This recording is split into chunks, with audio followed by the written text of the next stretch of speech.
Amen. Seigneur, tu régneras pour toute l'éternité. Merci de régner déjà au milieu de nous. Seigneur, merci. Nous reconnaissons ta présence au milieu de nous en ce moment. Parce que tu es le Seigneur des Seigneurs. Tu as dit que là où deux ou trois sont ensemble, en ton nom, tu es au milieu d'eux. Seigneur, tu es au milieu de nous. Nous sommes venus pour que tu puisses, Seigneur, être adoré. Nous sommes venus pour écouter de toi. Nous sommes venus pour recevoir davantage de grâce de ta part.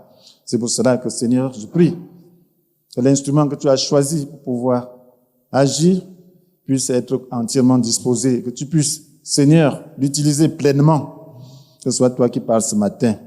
Seigneur, abreuve ton peuple. Seigneur, manifeste ta gloire dans la vie de ton peuple. Et au-delà, Seigneur, de ce lieu, Seigneur, ta gloire se manifeste partout. Ô Seigneur, ta parole sera écoutée. Nous sommes à la 8e édition de culte de plénitude du Saint-Esprit et nous allons parler de la force dans la faiblesse. La force dans la faiblesse. Le Seigneur voudrait susciter la soif de Dieu et communiquer la foi nécessaire pour obtenir la plénitude. Il veut susciter la soif de Dieu et communiquer la foi nécessaire pour obtenir la plénitude. Vous savez, la plénitude, c'est un état de grâce. Nous sommes dans une alliance de grâce.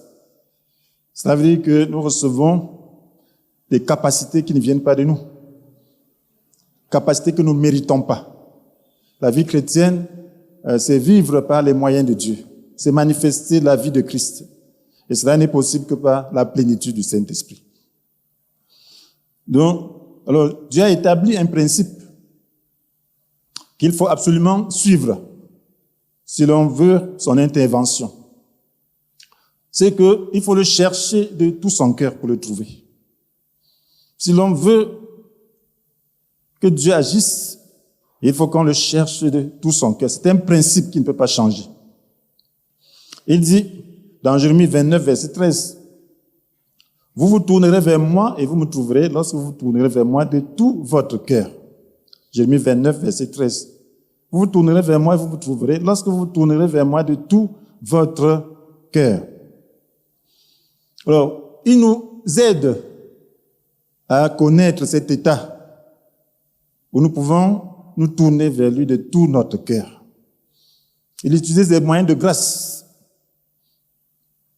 Et ces moyens de grâce, c'est les circonstances. Vous voyez, frères et sœurs, lorsque le peuple d'Israël est sorti d'Égypte,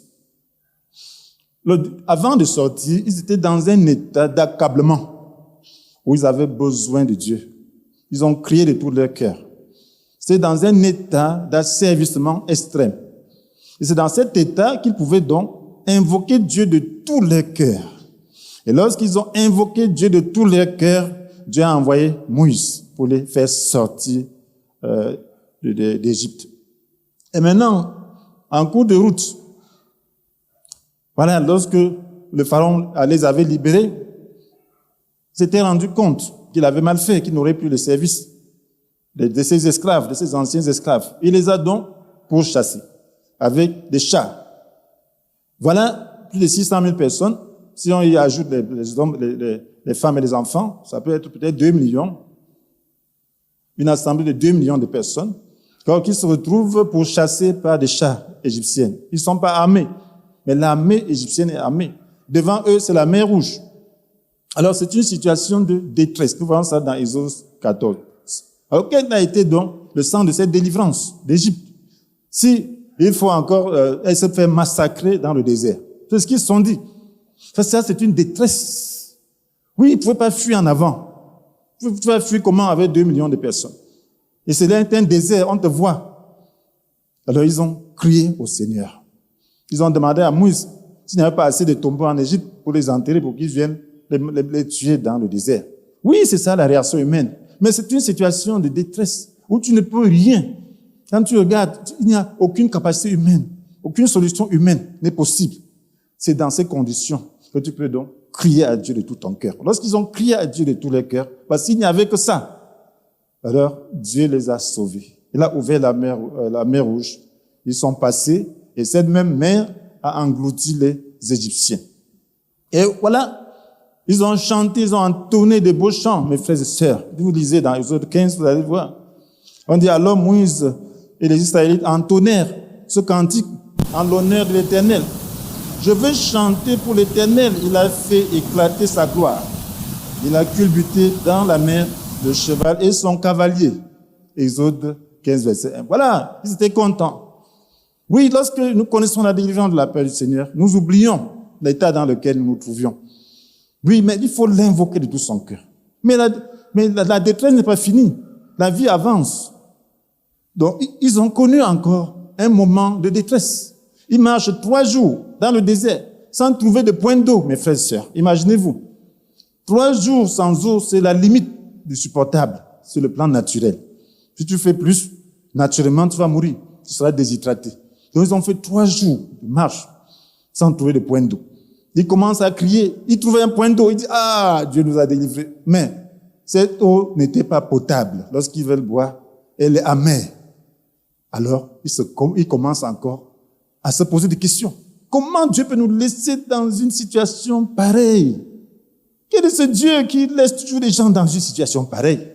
C'est pour qu'ils puissent l'invoquer de tout leur cœur.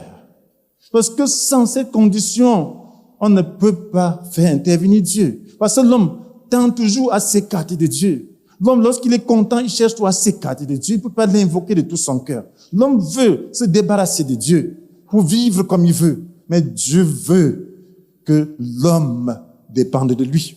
Et le seul moyen de dépendre de lui, c'est de le laisser quelquefois dans une situation de détresse. Alors, lorsqu'ils ont invoqué donc, Dieu de tout leur cœur, parce qu'ils étaient sur le point de mourir, alors Dieu a indiqué à Moïse un bois, une espèce de bois qu'il fallait jeter dans l'eau pour assainir cette eau. Et lorsqu'il a fait, l'eau a été assainie, ils ont pu boire, ils pouvaient encore chanter, ils pouvaient encore danser. Voilà notre vie. Mais nous devons parvenir à un niveau où nous comprenons Dieu. Où devant la situation difficile, alors nous savons ce qu'il faut faire. Nous avons confiance en lui et nous abandonnons à lui, nous le cherchons de tout notre cœur. Oui, je te donne mon cœur, je te donne mon cœur, je te donne tout mon être. C'est ce que Dieu veut. Alors si nous nous retrouvons dans une telle situation, Dieu interviendra. C'est pas facile. Frères et sœurs, voilà Saül, qui vient d'être établi roi, mais on lui a donné des conditions, on lui a dit, Samuel lui a dit, voilà, à une telle période, tu attendras 7 jours, je viendrai offrir le sacrifice. Ça, c'est 1 Samuel chapitre 13. Alors, qu'est-ce que Saül fait? Ce jour-là, il y avait les Philistins qui voulaient envahir Israël. L'armée philistine était en face. Et puis lui, il devait attendre à Gilgal avec son armée pour pouvoir offrir le sacrifice. Mais le 7e jour, voilà Samuel qui ne vient pas. Est-ce que Dieu vient toujours en retard? On a l'impression que Dieu vient toujours en retard. Il y a des gens qui disent que le diable répond vite, mais Dieu répond avec lenteur. Il ne répond jamais avec lenteur. Il vient toujours à temps. Il veut qu'on dépende de lui. Le voilà qui s'agite. Les soldats s'agitent, les impatients s'agitent. Certains commencent à l'abandonner. Lui aussi s'agite. Mais le 7e jour n'est pas fini. Il faut attendre. Demande la grâce. Et il se fait violence. Et puis, il offre lui-même le sacrifice. Quand il finit d'offrir, voilà Samuel qui se pointe. Il a honte. Alors, cela lui a valu la disqualification. Il n'a pas cherché Dieu de tout son cœur. On doit chercher Dieu de tout son cœur. On lui a pas dit d'offrir le sacrifice. Aucune circonstance ne doit t'empêcher de chercher Dieu.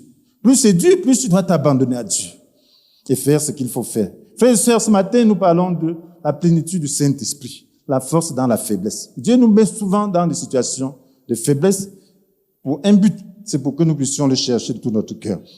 Donc, nous allons partager ce message sur 3 points. Le premier, c'est quoi? Que la grâce divine se reçoit seulement quand nous y aspirons de tout notre cœur. La grâce divine se reçoit seulement quand nous y aspirons de tout notre cœur. Et dans un deuxième temps, nous allons parler du fait que la vie chrétienne authentique est une vie de foi, s'opérant par l'Esprit Saint. Et en troisième lieu, nous parlerons du fait que la source de la foi, c'est la parole de Dieu. Donc, la grâce divine se reçoit seulement quand on y aspire de tout son cœur. Frères et sœurs, nous disons la vie chrétienne est une vie de grâce. Sa grâce, c'est ce que nous recevons de Dieu, les capacités que nous recevons de Dieu. Les capacités de Dieu pour faire sa volonté et pour faire tout ce qu'il nous demande de faire. Il nous demande de le faire par ses capacités. Et ces capacités sont données par le Saint-Esprit, lorsque nous croyons en Jésus. Alors, vous voyez, Dieu nous met souvent dans des situations difficiles. Certains pensent que certains hommes de Dieu ne connaissent pas les situations difficiles. Non, tout le monde connaît des situations difficiles. Parce que Dieu nous veut. Il veut qu'on dépende de sa grâce. Paul, par exemple, il connaissait des situations difficiles où il a prié à Dieu pendant 3 reprises de pouvoir le sortir de la situation. Dieu lui a dit simplement que ma grâce te suffit.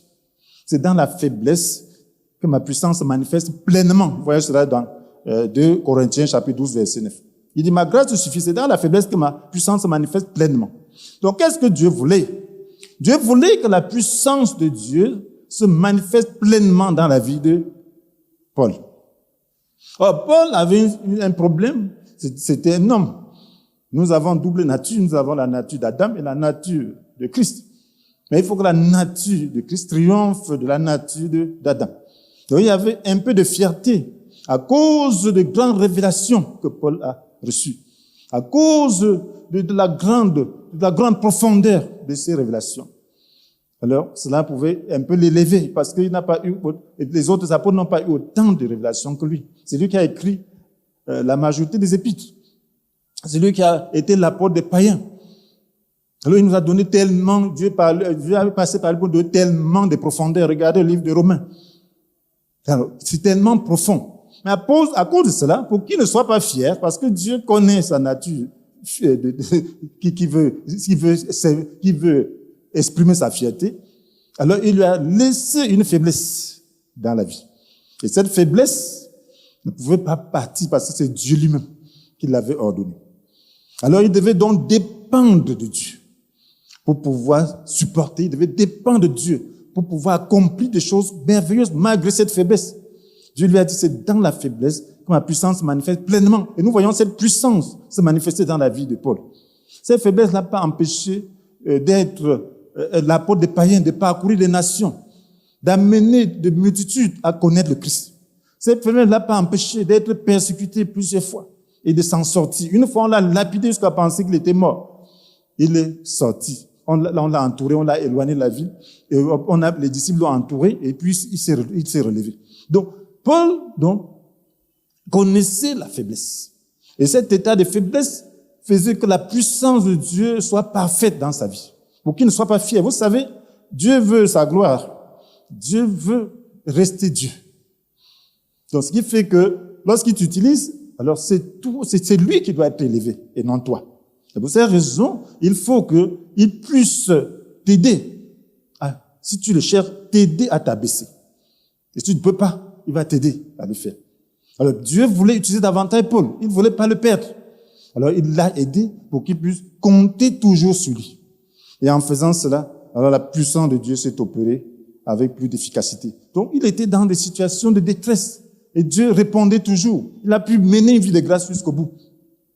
Frères et sœurs, lorsque Jésus était avec ses disciples, après la résurrection, ce n'était pas une situation facile pour ses disciples. Il a donné la grande commission dans Matthieu 28. Il dit, tout pouvoir m'a été donné dans le ciel et sur la terre. Allez, faites toutes les nations des disciples. Oui, il dit, allez, faites disciples parmi tous les peuples. Ils vont aller comment? C'est une situation où on ne veut même pas entendre le nom de Jésus. C'est une situation où les Juifs ont soudoyé les soldats romains pour qu'ils mentent que les disciples sont venus soustraire le corps de Jésus pendant qu'il dormait. Pour qu'ils mentent que Jésus n'est pas ressuscité. Et vous allez parler de Jésus ressuscité là-bas, ils vont vous tuer. Donc, ils étaient dans une situation de détresse. Jésus dit, allez, c'est comme si c'était une tâche impossible. Tu dis aux gens d'aller, de commencer par Jérusalem. Ah, ils vont le faire comment? Il fallait dépendre seulement de Dieu. Voilà pourquoi, lorsqu'ils attendaient le Saint-Esprit, ils attendaient désespérément. Physiquement, ils ne pouvaient rien. Apparemment, ils ne pouvaient rien. Ils ne pouvaient pas donner un discours pour convaincre qui que ce soit. Ils avaient peur. Ils se fermaient dans les chambres pour prier. C'est dans ce contexte que le Saint-Esprit est descendu avec puissance. Et lorsque le Saint-Esprit est descendu avec puissance, alors, ils ont fait la volonté de Dieu. Frères et sœurs, en un seul jour, 3000 personnes se sont converties. Ces gens-là qui étaient enfermés, qui étaient comme des poules mouillées, sont devenus courageux. Ils pouvaient donner des discours cohérents et puissants. Mes frères et sœurs, voilà, pendant que la puissance est en train d'agir, Pierre et Jean, dans Actes chapitre 3, ils vont toujours dans le même temple. À l'heure de la prière, vers les 15 heures. Voilà un paralysé, toujours là, pendant longtemps, il était là, on le porte pour le placer devant la porte, l'entrée du temple, pour qu'il puisse recevoir de l'aumône, parce qu'il est paralysé de naissance. Ce jour-là, Pierre et Jean ont fait quelque chose. L'Esprit leur a dit de faire quelque chose. Cet homme leur a demandé l'aumône. Ils ont vu que Dieu voulait le guérir. Alors, le miracle s'est accompli. Cet homme s'est levé. Il dit, je n'ai ni argent ni or. Mais ce que j'ai, je te donne. Au nom de Jésus de Nazareth, lève-toi et marche. Le paralysé s'est levé. Et a commencé à bondir. Donc, c'était le temps, à l'heure de la prière. Donc, tous les Juifs pouvaient voir. Parce que les Juifs étaient très réguliers. 15 heures, c'était l'heure de la prière. Donc, plusieurs venaient au temple. Donc, tout le monde savait qui était ce paralysé depuis là. Depuis longtemps, on le plaçait là. Alors, ça a fait que plus encore croient. 2000 personnes sont converties. De sorte que le nombre de disciples était 5000. Mais au lieu qu'ils connaissent la joie, on les prend. On les enferme. On les menace. Les Juifs les menacent le lendemain. On les relâche sous la menace de ne plus parler au nom de Jésus au peuple. Ah, voilà. L'onction est en train de se manifester. On leur demande de ne plus parler. Ah. Mais voilà maintenant qu'est-ce qu'il faut faire. Le peuple est dans la détresse. Les croyants sont dans la détresse. Dans Actes chapitre 4, mes frères et sœurs, ils devaient prier.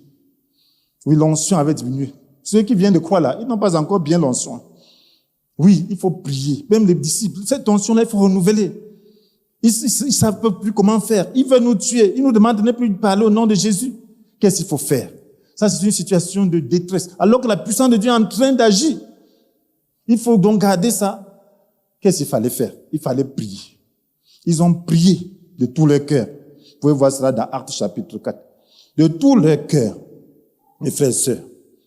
Et qu'est-ce qu'ils ont fait? Quand ils ont prié de tout leur cœur, parce qu'ils étaient dans un état de détresse. Quand tu pries Dieu, dans un état de détresse, de manière sincère, de tout ton cœur, il exauce. Mais être dans cet état et chercher Dieu, c'est ça qui doit être le réflexe. Il faut chercher Dieu de tout son cœur. Alors, l'Esprit est descendu sur eux, sous une autre forme. La terre a tremblé où ils se tenaient. Imaginez-vous la terre qui tremble. C'est la puissance. Ils étaient maintenant remplis de force, de courage. Vous pouvez maintenant dire à Hérode, viens me tuer. Sans avoir peur. Ils ont commencé à témoigner. Lorsqu'ils ont témoigné comme ça, la grâce de Dieu était tellement puissante que les gens venaient de très loin. Même l'ombre de Pierre seulement guérissait. Oui, parce que ils étaient remplis de foi. Mes frères et sœurs, le Saint-Esprit, c'est ça seul qui peut nous donner la force. Et la persécution a continué. Mais ce n'était plus un problème. Frères et sœurs, nous avons besoin de comprendre donc que que c'est dans l'état de faiblesse que nous pouvons chercher Dieu de tout notre cœur. La vie chrétienne authentique est une vie de foi, s'opérant par l'Esprit Saint. Donc, si tu veux mener la vie chrétienne de manière à plaire le Seigneur, il faut vivre par la foi. Et lorsque tu vis par la foi, c'est le Saint-Esprit qui opère la vie chrétienne. C'est le Saint-Esprit. C'est voilà pourquoi le Seigneur nous dit d'être toujours rempli du Saint-Esprit. Parce que sans le Saint-Esprit, tu ne peux pas mener la vie de Christ. Et pour avoir le Saint-Esprit, il faut la foi. Donc la vie chrétienne authentique, c'est par la foi. On commence par la foi. C'est facile de savoir qu'on commence par la foi parce que tu ne fais aucune œuvre. Qui a cru en faisant une œuvre? Tu savais que tu vas faire quoi? Tu as cru en faisant quoi? Tu as entendu seulement la bonne nouvelle. Oui, qui te demande, qui te dit que Jésus veut entrer dans ta vie, qui te dit que Jésus veut te sauver, qui te dit que Jésus veut te pardonner, qui te dit d'écouter, d'invoquer Jésus dans ton cœur, que Jésus est à la porte de ton cœur. Donc si tu écoutes ça avec foi, et tu le fais, tu agis, et un miracle qui se passe. Tu ressens une paix, une joie à l'intérieur de toi-même. Tu as fait quoi? Tu n'as rien fait. C'est par la foi. C'est simplement par la foi. Mais c'est facile d'oublier cela. Parce que le chemin de la sanctification demande que tu puisses être conforme à la volonté de Dieu. Que tu ressembles à Christ. Et pour ressembler à Christ, ce n'est pas facile. Tu t'es repenti, bien sûr. Mais tu ne peux pas, par ta force, combattre le péché. Il y a une loi en toi. La loi du péché et de la mort. Nous avons vu ça la fois passée. Oui, que Paul disait que dans son homme intérieur, dans son être intérieur, il prend plaisir à la loi de Dieu. Mais il voit bien qu'une autre loi est à l'œuvre dans tout son être, qui combat la loi que sa raison approuve et qui fait de lui le prisonnier de la loi du péché qui agit dans ses membres. Donc, c'est une autre loi. Tu vas faire comment? C'est une loi spirituelle. Il faut une autre loi. Il faut la loi de l'esprit de vie qui te donne, la loi de l'esprit qui te donne la vie dans l'union avec Jésus. Donc, c'est cette loi-là. Maintenant, c'est facile d'oublier. Beaucoup de chrétiens oublient. Paul dit aux Galates, dans Galates chapitre 3, frères et sœurs, Paul le dit, dans Galates chapitre 3, verset 3, après avoir commencé par l'esprit de Dieu, est-ce en comptant sur vos propres ressources que vous allez parvenir à la perfection?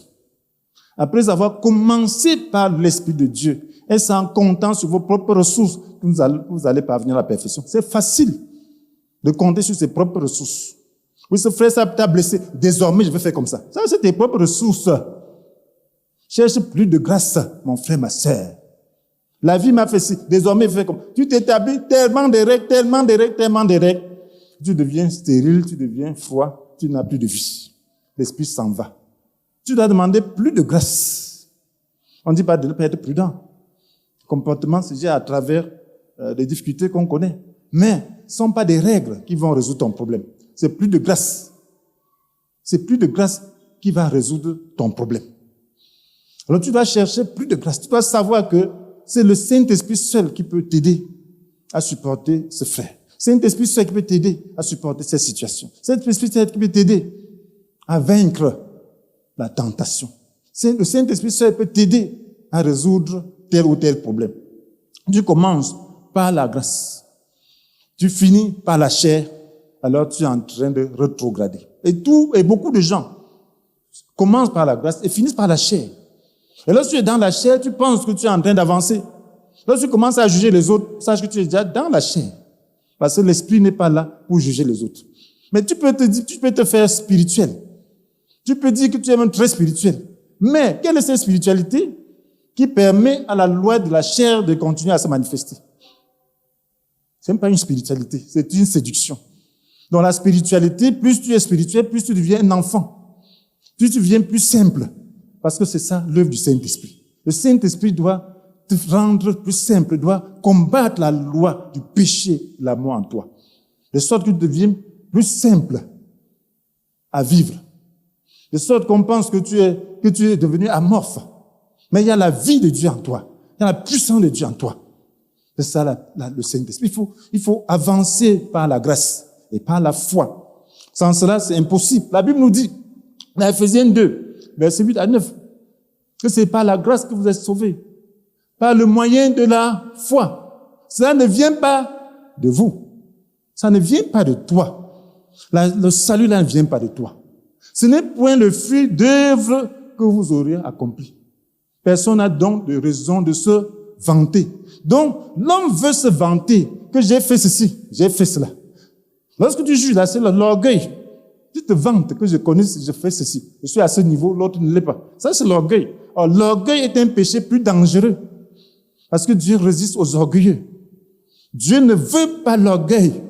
Et c'est la raison pour laquelle il avait mis Paul dans une faiblesse. Parce que pour qu'il ne soit pas fier. Donc, si tu grandis en orgueil, pensant que tu es en train de grandir spirituellement, tu es en train de t'enfoncer davantage, tu es en train de rejeter la grâce de Dieu. La grâce de Dieu est en train de s'éloigner de toi. Et une autre loi de la chair une séduction spirituelle est en train de te manipuler. C'est ce qu'il faut savoir. Donc, l'Esprit de Dieu vient faire mourir cette nature. Si nous laissons imprégner par l'Esprit de Dieu, alors nous devons connaître plus de grâce, donc plus d'humilité. C'est la raison pour laquelle, lorsque les serviteurs de Dieu, vous voyez souvent des serviteurs de Dieu qu'on insulte, qu'on méprise, qu'on insulte, c'est pas pour rien. C'est pour tester leur humilité. C'est pour savoir s'ils sont morts. Vous allez entendre tellement de choses bizarres. Quelquefois, je me demande si les gens deviennent fous. Lorsque moi, j'ai entendu des choses sur moi-même, je me dis, peut-être il y a des gens qui deviennent un peu fous de temps en temps. Mais c'est la folie que Dieu permet pour voir. On ne peut pas te dire ça, pourquoi? On ne peut pas parler de ça, on peut pas parler ça de toi, pourquoi? Tu es quoi? C'est pour voir qui tu es. Est-ce que tu es devenu quelque chose? Non. Tu dois mourir davantage. Il faut que tu décroisses et que le Christ grandisse. Et cela ne peut se faire que par la plénitude. Il faut que cette fierté disparaisse. Il faut qu'on t'insulte même. Qu'on te gifle même. Oui, le roi David est passé par là. Oui, voilà quelqu'un qui avait ses généraux. Shimei qui est là. Vous voyez, c'est tous les généraux, les hommes de David. Quelqu'un qui peut abattre 300 personnes. Les gens qui abattent, qui se tiennent contre 300 personnes. Un Shimei là, un Benjaminite, il lui lance des cailloux. Que va-t'en maudit. Tu es un assassin. Tu es ceci. Oui, c'est ceci. Voilà ces généraux qui disent, mais pourquoi ce chien mort maudit le roi? Laisse-nous aller lui couper la tête. Très simple. On vient le saisir comme ça, on coupe la tête. Ce n'est pas facile, ce n'est pas difficile. David dit quoi? Il préfère qu'il parle ainsi. Parce qu'en parlant ainsi, Dieu pourra voir mon état d'humiliation et avoir pitié de moi. Mon propre fils me chasse de mon palais. Et ce Benjaminite, c'est qui? Alléluia. C'était un homme humble. Dieu avait travaillé. Et c'est la raison pour laquelle il pouvait rentrer dans son palais. Oui, mon frère, l'humilité précède la gloire. Et le Saint-Esprit seul peut faire cela. Tu peux travailler l'humilité de toi-même. C'est de chercher davantage de grâce et reconnaître sa nature et la combattre par les moyens de grâce. Amen. La source de la foi, c'est la parole de Christ. La Bible nous dit dans Romains 10, verset 17, que la foi naît du message que l'on entend. Et ce message, c'est celui qui s'appuie sur la parole du Christ. Romains 10, verset 17. La foi naît du message que l'on entend. Et ce message, c'est celui qui s'appuie sur la parole du Christ. Donc, la foi donc naît de la parole de Dieu. Mes frères et sœurs, si tu veux avoir l'Esprit de Dieu, tu dois avoir les paroles de Dieu, du Christ. Ces paroles sont esprit et vie. Jean 6, verset 63. Ces paroles sont esprit et vie. Ça veut dire que la parole de Dieu ne vise pas à te donner des règles, ne vise pas à te donner juste des doctrines, ne vise pas à te donner juste des connaissances. La parole de Dieu vise à te donner de l'esprit qui va t'aider à combattre la loi du péché et de la mort. La parole de Dieu s'attaque à cette loi, la parole esprit et vie. Voilà pourquoi on prêche. Voilà pourquoi on doit prêcher des messages spirituels. Ce n'est pas pour que vous puissiez acquérir beaucoup de connaissances, mais c'est pour que cela puisse agir en vous, combattre la loi du péché et de la mort, et vous donner plus de grâce, plus de plénitude. Frères et sœurs, l'apôtre Paul dit encore aux Corinthiens, aux Galates, qu'est-ce qu'il dit? Il dit, vous lisons dans Galates chapitre 3, Galates chapitre 3, verset 2. Il dit,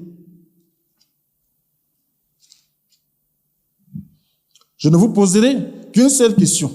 À quel titre avez-vous reçu le Saint-Esprit? Est-ce parce que vous avez accompli la loi ou parce que vous avez accueilli avec foi la bonne nouvelle que vous avez entendue? À quel titre avez-vous reçu le Saint-Esprit? Est-ce parce que vous avez accompli la loi ou parce que vous avez accueilli avec foi la bonne nouvelle que vous avez entendue? Il faut accueillir avec foi. Ils ont reçu l'Esprit comment? En accueillant avec foi la bonne nouvelle. Et tu ne peux recevoir l'Esprit que de cette façon-là. C'est-à-dire, c'est la parole de Dieu qui libère l'Esprit. Donc, lorsque tu lis la Bible, mon frère, si tu ne lis pas pour chercher des règles, tu lis pour que Dieu te parle. Lorsque Dieu te parle, te donne des révélations, alors tu es en train de recevoir l'esprit. Tu es en train de recevoir des capacités spirituelles pour vaincre la chair. Tu es en train de recevoir des capacités spirituelles pour manifester la foi. Tu es en train de recevoir la capacité spirituelle qui va te permettre d'être davantage rempli de l'esprit. Donc, si tu veux être rempli de l'esprit, écoute davantage la parole. Nous voyons ça dans la vie de Corneille, dans Actes chapitre 10. L'apôtre Pierre est allé prêcher à Corneille, un centenier, à Césarée, quittant Jaffa. Il s'en va. Dieu a parlé à cet homme. Il faisait des aumônes, c'était un païen. Il faisait des aumônes, il priait beaucoup Dieu. Et puis, qu'est-ce que Dieu, un ange lui a parlé un jour, que ses prières, ses aumônes sont arrivées devant Dieu. Et Dieu met maintenant répondre à cela. D'envoyer des gens chercher Pierre, l'apôtre Pierre. Alors, imaginez-vous ce Corneille pouvait attendre de Pierre. Un ange vient donner l'adresse de Pierre d'aller le chercher. Il a rassemblé sa famille et ses amis pour attendre Pierre. Quand Pierre vient, il s'agenouille devant lui. Parce qu'un ange qui parle de Pierre, ça veut dire que Pierre a de la grâce à leur donner. Il s'attend à cette grâce-là. Oui, quelle est la réponse à mes aumônes et ma prière? Pierre devait leur donner cette réponse. La réponse, c'était quoi? Pierre s'est mis à prêcher, mes frères et sœurs. Dans Actes chapitre 10, verset 44. On dit, alors que Pierre prononçait ces mots, l'Esprit Saint descendit soudain sur tous ceux qui écoutaient la parole. Alléluia. L'Esprit Saint descendit sur tous ceux qui écoutaient la parole. Qu'est-ce que c'était la grâce? Quel est le cadeau que Pierre est venu leur donner? C'était le Saint-Esprit. Amen.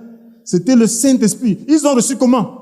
Simplement en écoutant les paroles de Christ. Tous, ils étaient remplis du Saint-Esprit. Donc, lorsqu'on vous dit d'écouter la parole esprit et vie, on veut seulement vous dire de recevoir la grâce qui va vous aider à mener la vie chrétienne normale. Oui, ce n'est pas juste les doctrines, ça ne sert à rien. Lorsque vous lisez la Bible, ce n'est pas pour chercher les doctrines. Lorsque vous lisez la Bible, c'est pour chercher la vie. C'est pour que la vie puisse vous imprégner. Et si vous lisez la Bible de cette manière, alors vous allez réussir. C'est pour ça que la Bible nous dit que si nous lisons constamment la parole, nous méditons constamment, alors nous réussirons dans tous les domaines. Parce qu'en méditant, le Saint-Esprit donc nous remplit et nous sommes pleins de l'Esprit. Lorsque vous écoutez les paroles esprit et vie, le Saint-Esprit vous remplit. Si vous gardez cette attitude, alors vous allez continuer à être rempli du Saint-Esprit. Et tout va prospérer. Mes frères et sœurs, nous devons ainsi aspirer à la grâce divine de tout notre cœur pour y accéder. Le Seigneur nous dit que pour pouvoir recevoir l'Esprit, il faut avoir soif. Dans Jean chapitre 7, verset 37. Puisque quelqu'un a soif, qu'il vienne à moi. Que celui qui croit en moi boive. Donc il y a avoir soif et croire. Oui, il parlait de l'Esprit qu'il allait donner à ceux qui croiraient en lui. Mes frères, nous devons aussi demeurer dans le principe de la foi, quel que soit le défi. Donc, quel que soit le défi de ta vie, reste dans le principe de la foi. Cherche Dieu de tout ton cœur. Ne mets pas à chercher à gauche, à droite. Cherche Dieu, c'est le principe de la foi. Il a dit, si vous tournez vers lui de tout votre cœur, vous le trouverez. Enfin, nous devons rechercher la parole esprit et vie pour garder la plénitude ou pour la croître. Alors, toi qui n'as pas encore accepté le Christ dans ta vie, veux-tu le recevoir maintenant? Alors, prie avec moi. Tu vas dire, Seigneur Jésus, je découvre mon besoin de toi pour changer et accomplir ta volonté. Pardonne-moi mes péchés et viens demeurer en moi. Remplis-moi de ton Esprit Saint. Merci Seigneur. Amen. Amen. Seigneur vous bénisse.